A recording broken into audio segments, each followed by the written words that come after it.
Yokoso.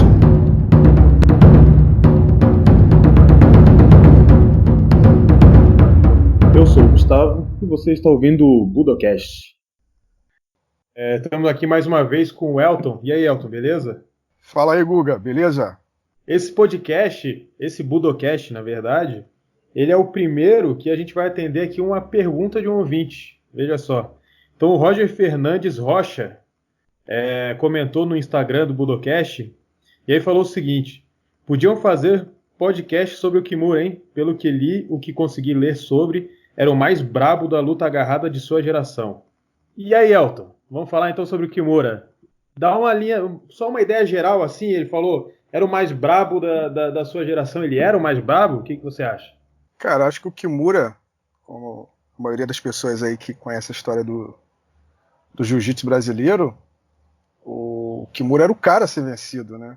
O Kimura foi realmente vamos dizer assim, o campeão da sua época. É um lutador super temido nos campeonatos de judô, né?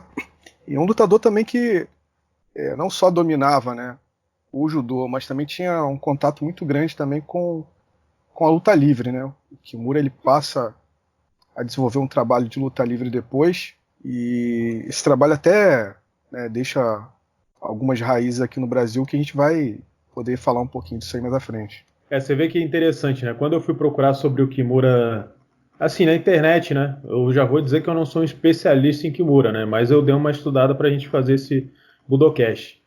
E aí eu fui olhar no Wikipedia, porque às vezes eu olho para ver o que diz sobre o cara, né? E aí no Wikipedia brasileiro dizia assim que o Kimura ele era conhecido pela luta contra o Hélio Gracie. Aí dizia que o Kimura, aí no Wikipedia americano dizia que ele era famoso pela luta contra o Rick Dozan, mas naquela época ele já era um cara muito conhecido, na verdade, né, cara? O Kimura foi campeão de tudo, né, que ele lutou no Japão, né, cara? O Kimura ele já era considerado um grande lutador, um grande campeão de judô no Japão. Ele posteriormente ele vem pro Ocidente, né? Começa a fazer algumas lutas aqui e se torna até mais famoso, né, no Ocidente que no próprio Japão. Mas dentro do Japão ele já era muito famoso, né? Isso aí desde novo, desde muito novo. Então assim, só para eu dar uma introdução assim no passado do Kimura, o que muita gente geralmente pensa no Kimura quando ele chega ao Brasil e luta contra o Hélio, né? Mas algumas coisas que eu pude coletar aqui. Então, assim, o Kimura, desde os 10 anos de idade, ele começou a treinar um estilo de jiu-jitsu que chama Takenouchi Santoryu. O estilo Takenouchi é o estilo mais antigo de jiu-jitsu que tem no Japão, né? O Takenouchi Santoryu é uma linhagem, é um estilo vindo do Takenouchi Ryu, o original, né? E ele nasceu na região de Kumamoto, no Japão. E aí, desde muito novo, né, na escola, ele já é um cara que se destacava demais no judô. Ele estudou na Chinsei Chugako, né? Aqui quando geralmente as pessoas falam sobre a escola do Kimura, em japonês vão falar Kyusei Chinsei Chugako, mas Kyusei significa antigo, né? Então era a antiga Chinsei Chugako que continua existindo, mas hoje é um outro sistema de ensino médio e tal. E até o quarto dan no judô ele recebeu pela Butokai. Nessa escola ele era o capitão do time. Para quem não tem muito costume de entender essa parte de lutas por times no Japão, tem até um mangá que chama Hinomaru Sumo, que é um mangá sobre sumo, que tem muito isso, né? Então você tem as equipes das escolas, elas vão se enfrentar e você tem o capitão, o vice-capitão. E isso meio que decide a ordem pela qual os times vão se enfrentar, né? Então, geralmente os capitães eles lutam contra os capitães, os vice-capitães contra os vice-capitães. Então tem toda essa interação, né, entre as equipes. E aí ele, como capitão, ele se destacou. Ele era conhecido como o monstro de Kyushu. Kyushu é a ilha onde fica Kumamoto, né? E ele foi um dos caras que conseguiu o quarto dan mais jovem, né? Se não me engano, foi com 15 anos de idade, ele já era quarto dan de judô. E aí, em 1935, tem um cara chamado Tatsukuma Ushijima, que tinha estudado nessa mesma escola do Kimura, e ele tinha se tornado professor de judô numa universidade em Tóquio que chamava Universidade de Takushoku, né? E aí ele indo fazer tipo scout, né? Ele estava procurando alguém para a equipe dele lá, ele volta na região dele de Kumamoto, e o Kimura já tinha muito nome, né? E ele resolve levar o Kimura para essa universidade. Então ele tira o Kimura de Kumamoto e leva o Kimura para Tóquio. O Tatsukoma Ushijima é um cara que ele merece um Budokast só para ele, né? Ele é um cara muito brabo, cara que treinava muito, já tinha ganhado 5 vezes competições nacionais. E o Ushijima, o que acontece? Ele foi forçado a se aposentar. Ele treinava tanto que em um determinado momento, possivelmente a imunidade dele baixou tanto que ele pegou uma infecção que acabou aposentando ele. E aí ele pegou o Kimura e ele queria que o Kimura, vamos dizer assim, tomasse o lugar nele naquele sonho dele, né? Então o Shijima ele ganhou vários campeonatos nacionais e aí quando ele foi disputar o campeonato na frente do Imperador, ele não pôde ir, porque estava doente. E ele pegou o Kimura e o Kimura virou como se fosse o discípulo, vamos dizer, principal dele ali naquele momento, né? E aí, em 1936, já sob a tutela do Ushijima, o Kimura ele passa a ser o capitão da equipe da Takudai Yoka. Na verdade, é a escola preparatória para entrar na Universidade Takushoku. E esse era uma das instituições que participava do Kosen Taikai, né? Hoje em dia a gente fala muito do Kosen Judô, e é justamente isso, né? Então o Kimura ele participou dos campeonatos de Kosen Judô. E aí em 1936 ele levou a equipe a ser a campeã do evento. E a partir dali de 36, essa equipe ela começou a sempre estar ali figurando lá em cima. Não tenho certeza se ganhou todas as competições seguintes, né? Mas com certeza disputou lá em cima. Mas já em 37, o Kimura ele vai participar do campeonato nacional, né? O que na época era o campeonato nacional. Então em 37 ele ganhou 37, 38 e 39, né? E essa competição era a competição que era, vamos dizer, que precedia o atual campeonato nacional do Japão. Geralmente se fala que o Kimura ele ganhou 4 competições nacionais, né, do Japão, fazendo uma ligação à competição atual, mas na verdade ele ganhou 3 da anterior, né, e ganhou uma dessa versão que a gente tem hoje. E aí o que acontece em 39 ali, por causa da Segunda Guerra Mundial, pararam de ter essas competições e ele foi forçado a fazer serviço militar e tal. E aí, quando a guerra acabou, o Kimura volta a participar das competições. Em 47 ele já entra numa competição e vence. E ali, em 49, ele volta a participar da competição nacional e ganha de novo. É um cara que ele era praticamente invencível, assim. Ele praticamente não perdeu na carreira dele. E aí o que acontece? Em 50 ele precisa de grana. Ele recebe uma proposta para se tornar professor de judô do Departamento de Polícia Metropolitano, mas ele recusa, porque o professor dele, né, o Shijima, ele resolve criar um estilo de competição de judô profissional, né? Então a ideia é que agora vai ter uma competição entre vários lutadores e aquele que for vencedor vai ganhar uma soma em dinheiro. E o Shijima ele chama vários dos alunos dele. E aí o Kimura passa a participar dessas competições profissionais, o que tira ele do mundo, vamos dizer assim,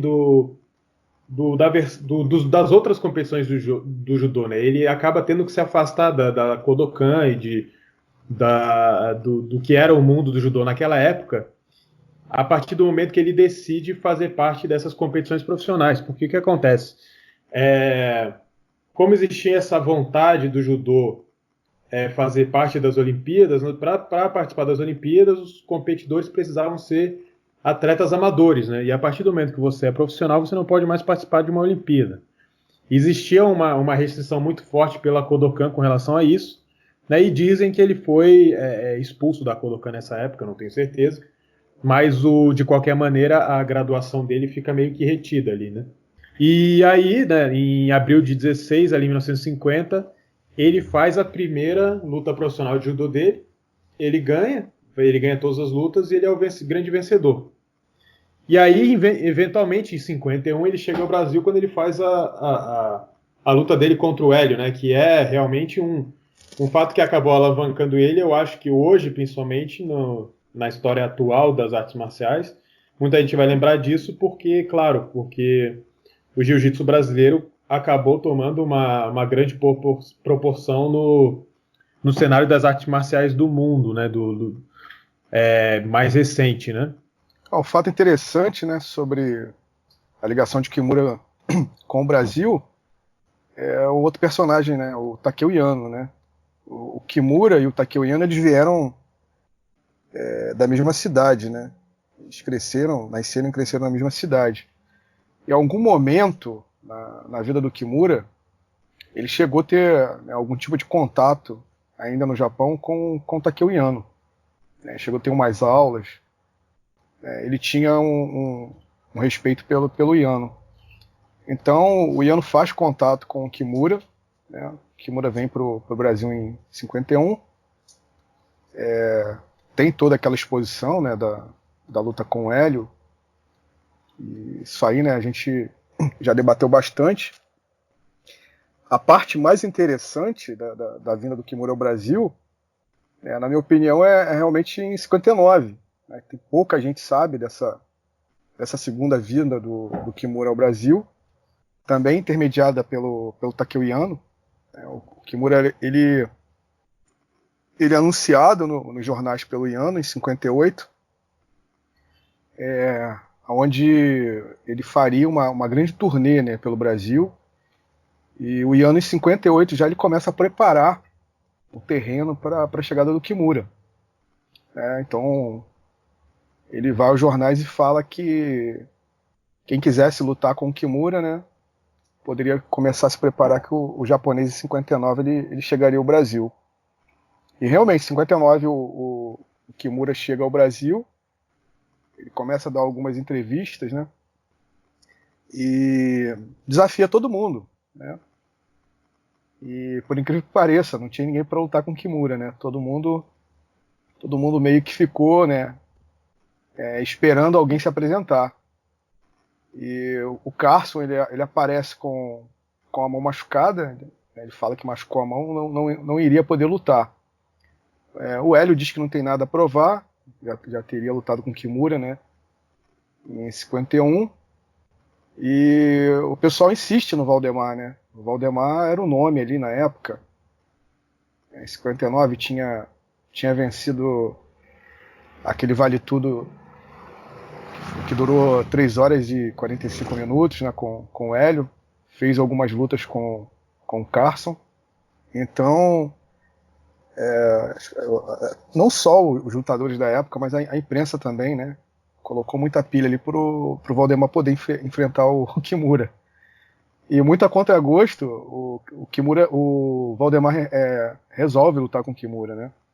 Então eles marcam 2 lutas, né, um contrato. A primeira luta seria no Rio de Janeiro e a segunda luta seria na Bahia, né, terra do Valdemar.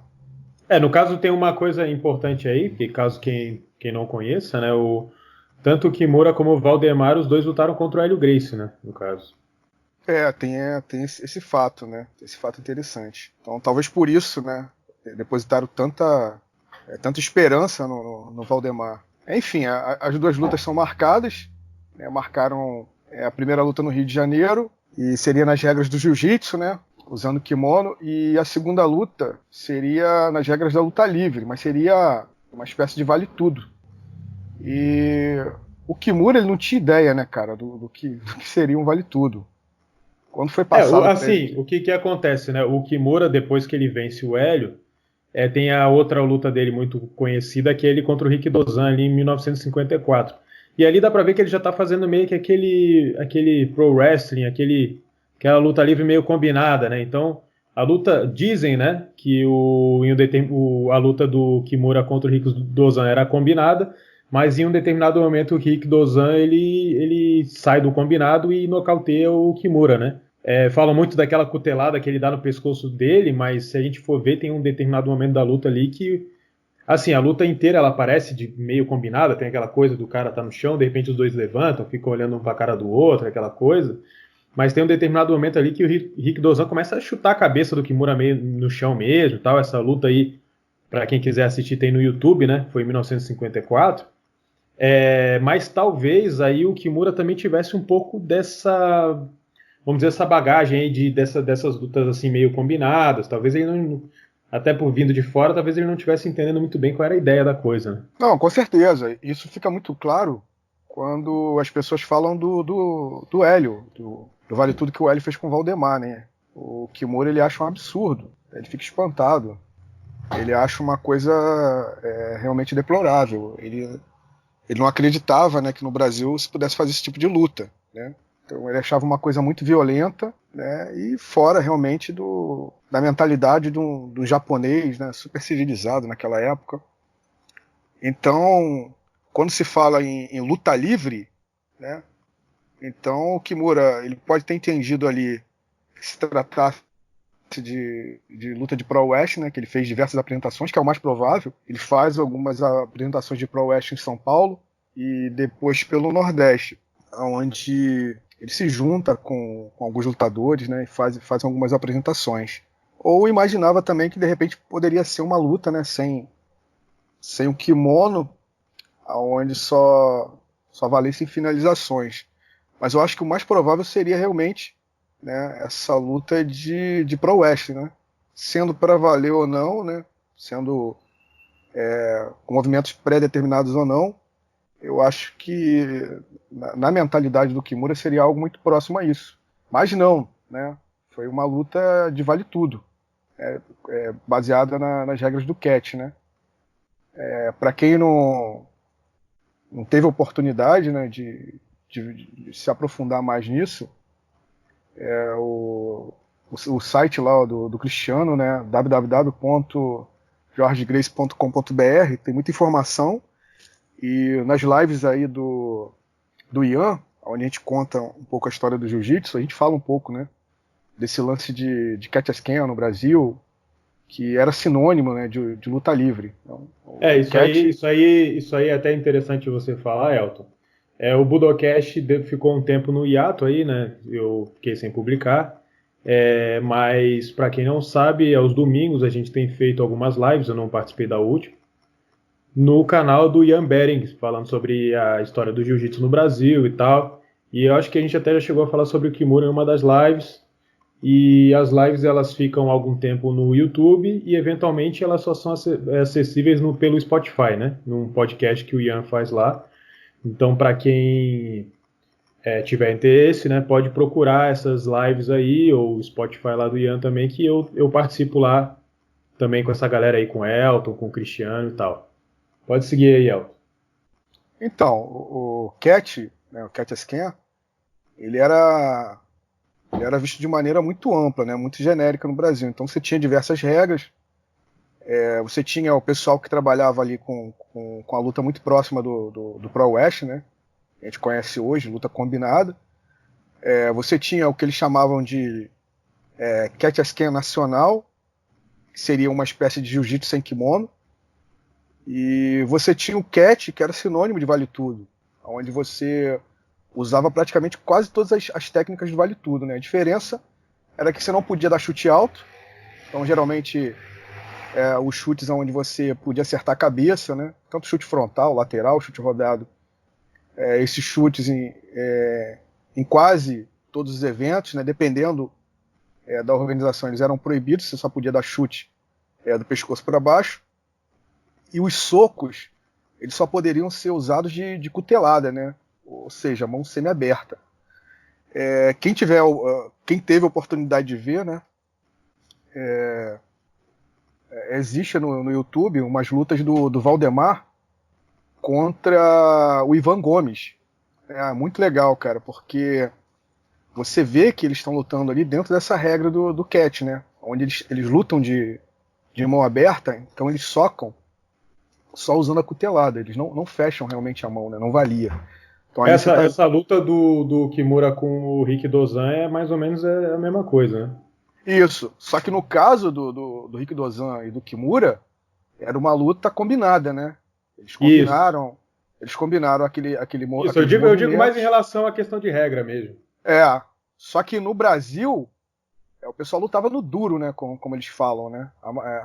A luta combinada era marmelada, e quando você tinha a luta pra valer, né, a Vera, né, eles chamavam de luta no duro.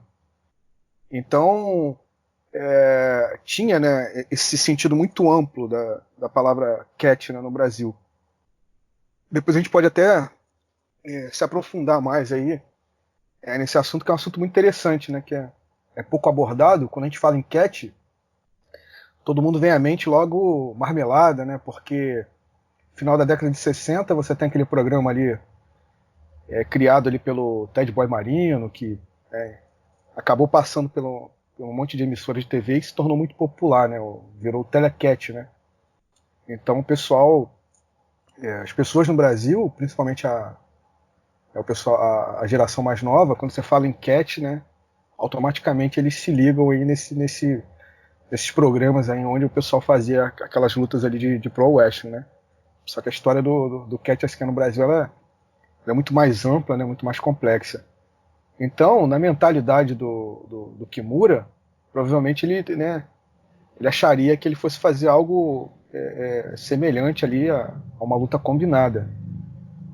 E foi meio que uma pegadinha, né, que o Valdemar usou, né, porque o Kimura jamais ia aceitar fazer um vale-tudo. Ele achava algo deplorável. Então, meio que usaram de uma pegadinha ali, né, o Kimura também não sabia falar português. E o Yano, né, acabou embarcando nessa história. A primeira luta ela é feita no Rio de Janeiro. E os dois usaram um kimono, né, nas regras do jiu-jitsu.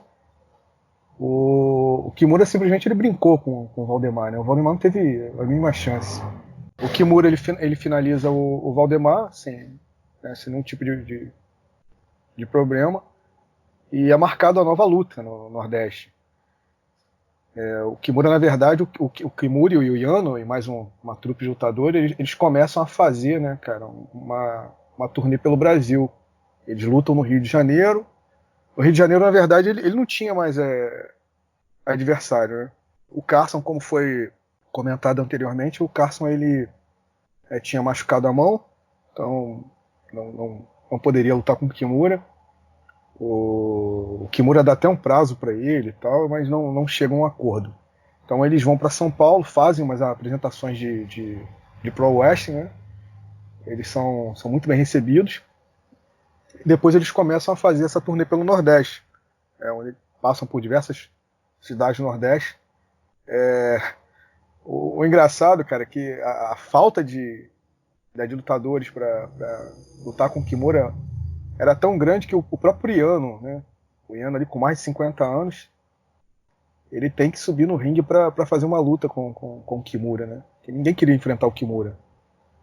Então o Yano ele sobe em 59 também para fazer uma luta com o Kimura, e o Kimura não vacila, né, cara? Ele luta com o Yano é tirado também pra nada, né? Ele brinca com o Yano.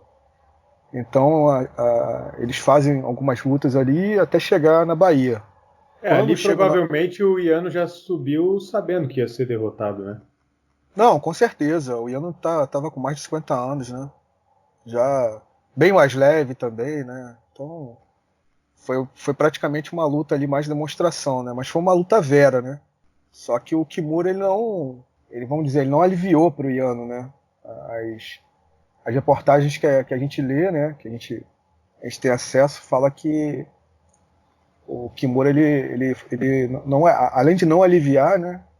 Pro Yano, embora o Yano tenha tentado fazer frente ali, foi uma luta que ele dominou por completo. Então eles chegam na Bahia e numa semana anterior o Kimura ele tinha feito uma demonstração de pro wrestling, cara, onde um lutador muito grande, né, um lutador de pro wrestling, ele cai em cima do joelho do Kimura e estoura o joelho do Kimura. O joelho do Kimura estava realmente muito inchado, ele estava com pouca movimentação e ele até achou, né, ele fala em algumas reportagens que ele achava que a lesão, né, o inchaço fosse diminuir. Então ele não viu nenhum tipo de problema, só que acabou se agravando. E quando chega próximo da luta com o Valdemar, né, a coisa tá pior. Então ele fala pro Yano, já na Bahia, né, fala, cara, a gente não tem condição de lutar, né, eu não vou poder lutar. O Iano vai tentar levar isso lá pros organizadores, e os organizadores falam simplesmente para eles: ó, se vocês não lutarem, vocês não vão sair vivos daqui, porque já foram vendidos ingressos, a casa completamente cheia, ingressos foram esgotados, e vocês têm que lutar de qualquer jeito, né? Então, eles acabam aplicando lá um anti-inflamatório no Kimura, e o Kimura sobe mesmo assim, né? Pra lutar com o Valdemar. E quando ele chega em cima do ringue, que vão explicar as regras pra ele, né? Aí não tem jeito, né? Ele é obrigado a lutar naquelas regras ali a vera. E o Kimura apanha muito, né, cara? Ele é praticamente surrado todos os rounds ali pelo Valdemar, porque o Valdemar sabia que era a luta da vida dele, né? Dentro da cidade onde ele nasceu, né? E ele estava muito bem preparado, né, fisicamente. Então, ele usa muito ali golpe de capoeira, muito chute, cara. Muito chute rodado, né? Em cima do Kimura, muita cabeçada. E o Kimura chega a falar que o Valdemar estava muito escorregadio, né? Ele fala que o Valdemar tinha passado algum tipo de óleo no corpo, que ele tentava cinturar, agarrar ali, e não conseguia.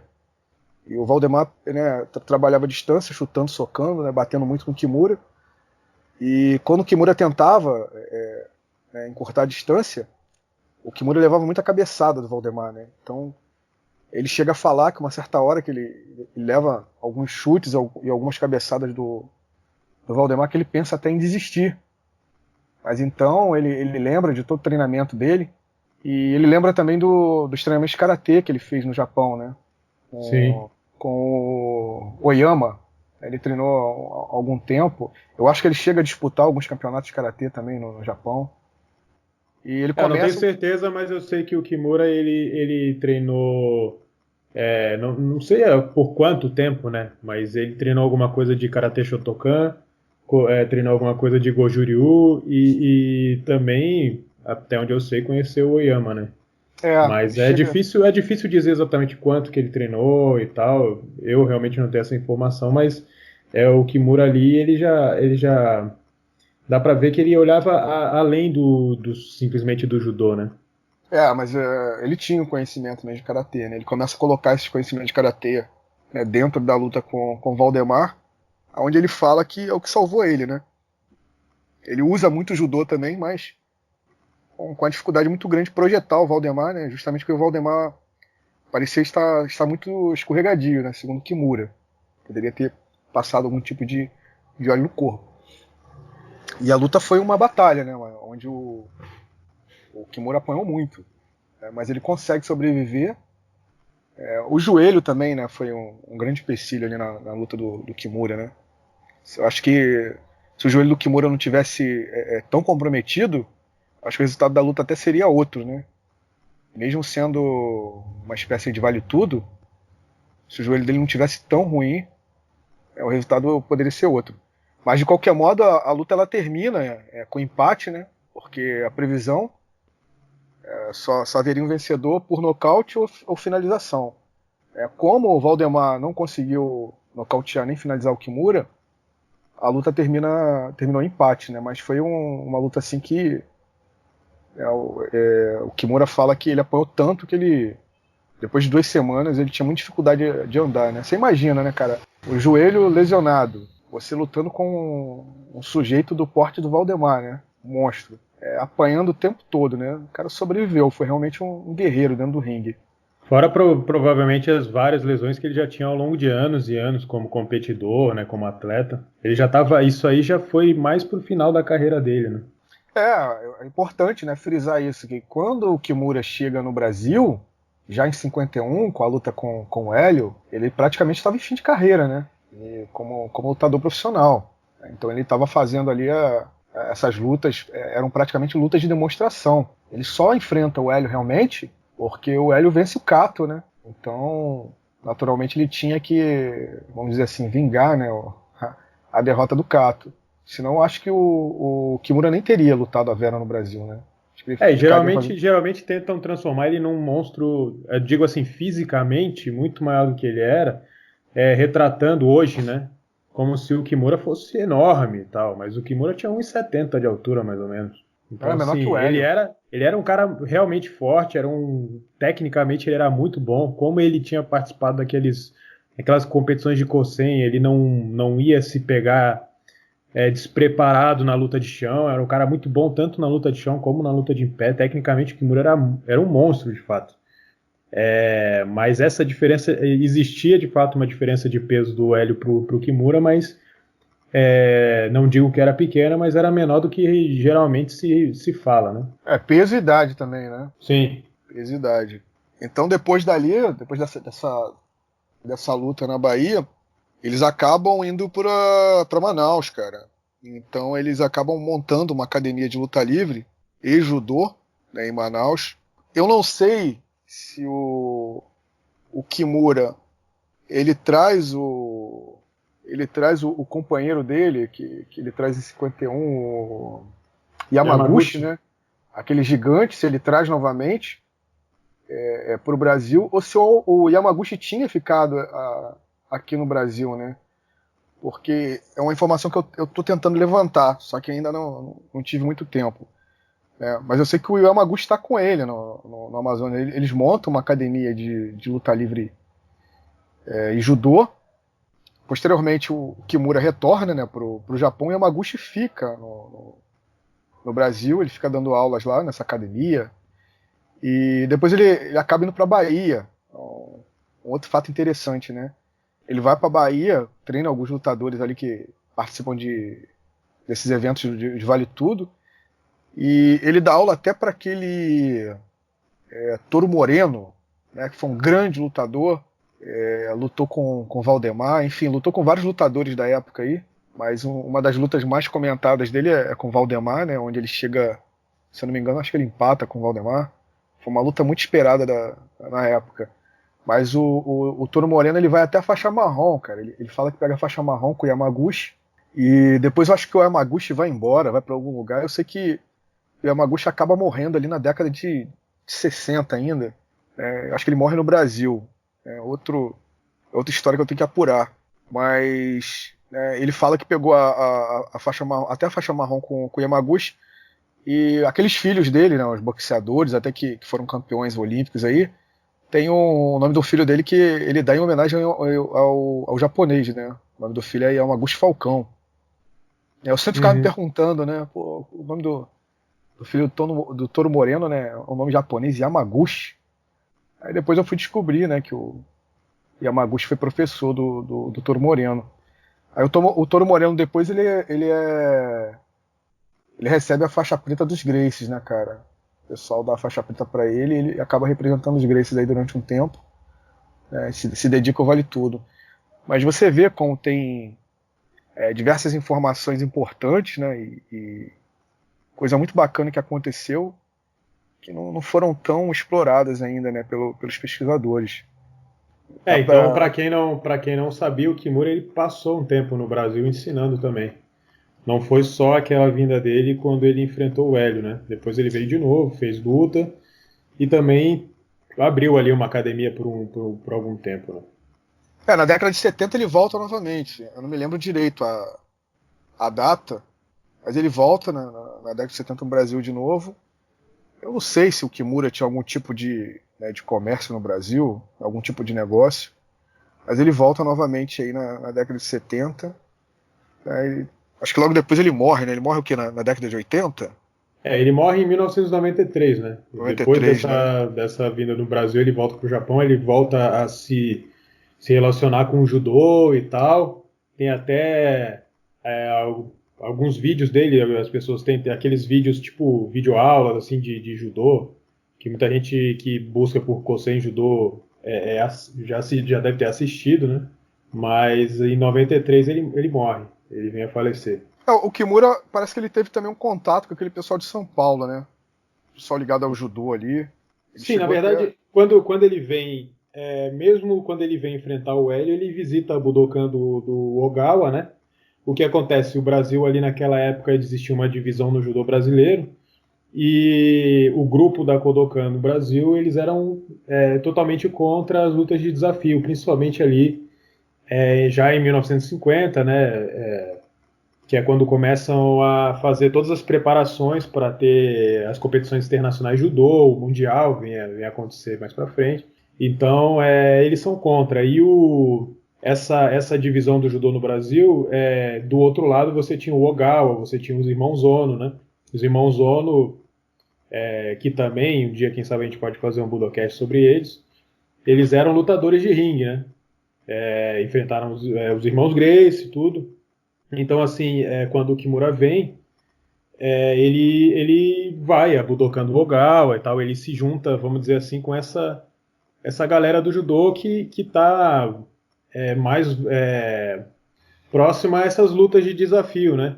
Porque, na verdade, se a gente for pensar bem, esse torneio de judô profissional que o professor dele cria no Japão é mais ou menos semelhante à ideia que existiam dos desafios de jiu-jitsu no Brasil, né? Para a comunidade japonesa no Brasil, aqueles desafios era como se fosse um judô profissional, né? Eram desafios de kimono, as regras eram um pouco diferentes da regra da Kodokan, e quem ganhava uma grana, né? Ou ganhava a grana mesmo para subir no ringue, né?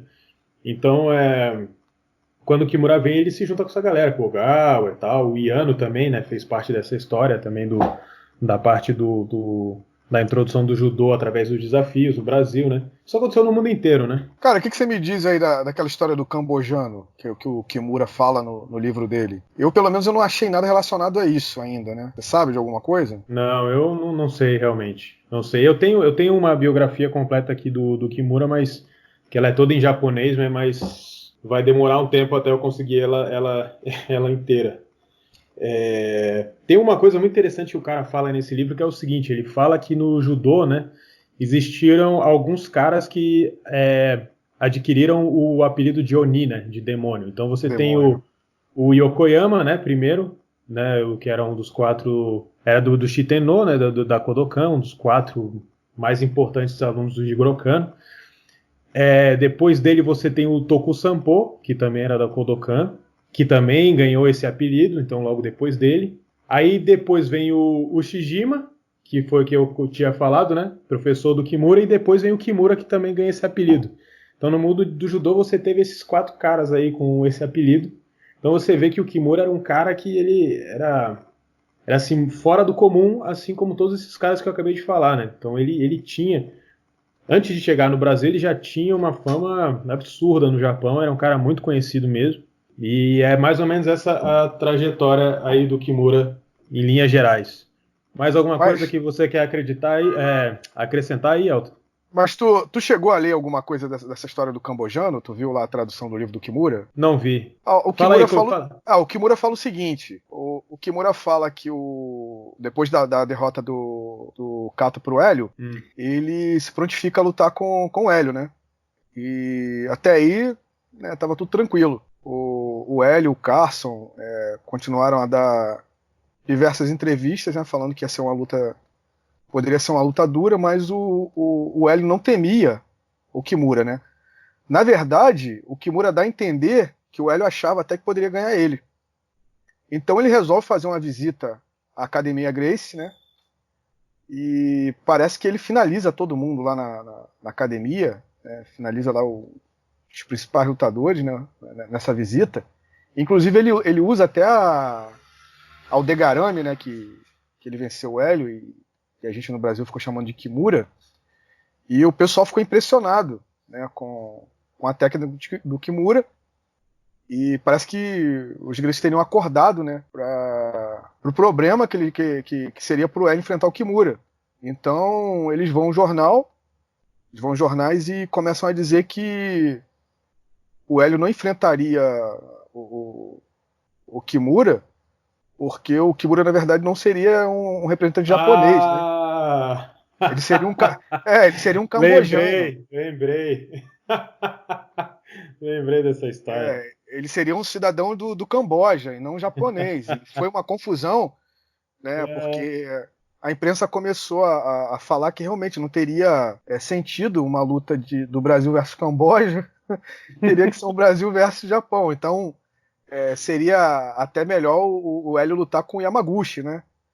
E o Kimura falou, não, cara, vão ter que lutar comigo. Ele fala que ele tem que ir às pressas na na embaixada japonesa em São Paulo para poder pegar a documentação dele e apresentar aqui no Rio, mostrando aos jornalistas que ele realmente era um cidadão japonês, né, e não cambojano. Mas cara, até hoje eu não achei nada nesse sentido, entendeu? Eu não achei nada. Eu achei a visita realmente do Kimura. O Kimura ele visita a Academia Gracie, né? Ele faz essa visita antes da luta do Hélio. E o Hélio chega a comentar depois que, algum tempo depois, né? Que ele tinha visto o Kimura usar o Degarami, só que ele achou que o Kimura não poderia pegar ele naquele golpe, né? Foi que sabia até esboçar algumas defesas ali, mas achou realmente que o Kimura não conseguiria pegar ele naquele tipo de golpe. Mas eu não achei nada ainda relacionado, pelo menos, né, até o momento, essa história de cambojano. Mas ele fala naquele livro dele da década de 60, né, Meu Judô, ele conta essa história do Camboja, do cambojano, cara. Isso eu achei realmente muito engraçado. Eu já ouvi essa história, eu nunca consegui confirmar de fato, né? Eu não tenho certeza. Mas eu já tinha ouvido essa história. É difícil, é interessante, né? Porque provavelmente alguém deve ter, se foi de fato assim, exatamente assim, e ele entendeu tudo que estava acontecendo, alguém que deve ter traduzido para ele, né? Porque imagina, ele chegou lá falando só japonês, e aí, em determinado momento, alguém começou a questionar a nacionalidade dele, né? Porque os jornais brasileiros certamente não tinha como ler, né? E ele ficou revoltado com isso, né, cara?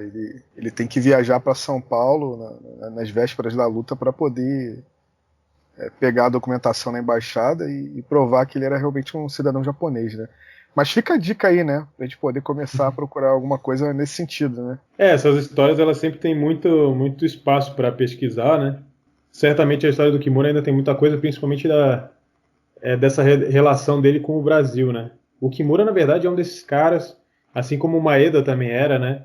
Que fizeram muita coisa naquela época, viveram vamos dizer assim, viveram muitas aventuras, né? Então, assim, tem muitos detalhes assim interessantes a serem pesquisados. Então ele tem duas biografias, né? Ele tem essa mais judô, né? Da década de 60. E tem uma outra aí que você falou, né? Sim, tem alguns livros sobre a história dele, né? E às vezes é difícil de dizer se foi ele de fato que escreveu. Esse que eu tenho não é ele que escreveu, né? O que eu tenho é um pesquisador japonês que escreveu sobre a vida dele, né?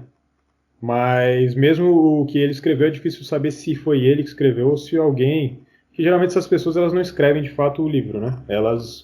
Alguém se junta com elas e vai coletando depoimentos, informações e tal. Essa história do Camboja aí mesmo eu nunca encontrei assim documento que mostrasse isso assim, né? Mas enfim, é mais uma coisa interessante aí para quem tiver um tempo disponível nas mãos para buscar, né? Vai ser deixa aí como uma missão aí. O pessoal que tá ouvindo aí, procurar essas informações. Mas então é isso. Muito obrigado aí, Elton, por participar mais uma vez aí do Budocast. Pô, prazer, Gustavo. Deixar só um recado aqui. Pessoal que estiver assistindo, curtindo aí o Budocast, eu e o Gustavo, a gente sempre tá. Todos os domingos, na verdade, né? O pessoal do Ghost Tsukan, a gente participa lá da live do Ian Bering, né? Canal lá do Ian Bering no YouTube. E, cara, pessoal que gosta aí de história do judô, jiu-jitsu, luta livre, o Guga que dá uma verdadeira aula. Um dos últimos vídeos do Guga lá falando sobre, né, muita coisa legal aí da Jukendo no Brasil, né? Então, o pessoal do judô aí que gosta, né, dos primórdios da história do judô no Brasil não pode perder. E tem muita coisa legal também, cara, sobre luta livre, né, esses desafios aí que a gente está acostumados a debater. A gente traz ali no canal do Ian ali com um papo bem irreverente, né? Então, a galera que quiser acompanhar lá, tá? A gente está aí todo domingo. Valeu, Guga. Grande abraço aí, obrigado pela oportunidade de novo aí. Então é isso, obrigado a todos que estão ouvindo o Budocast. Um abraço e até a próxima.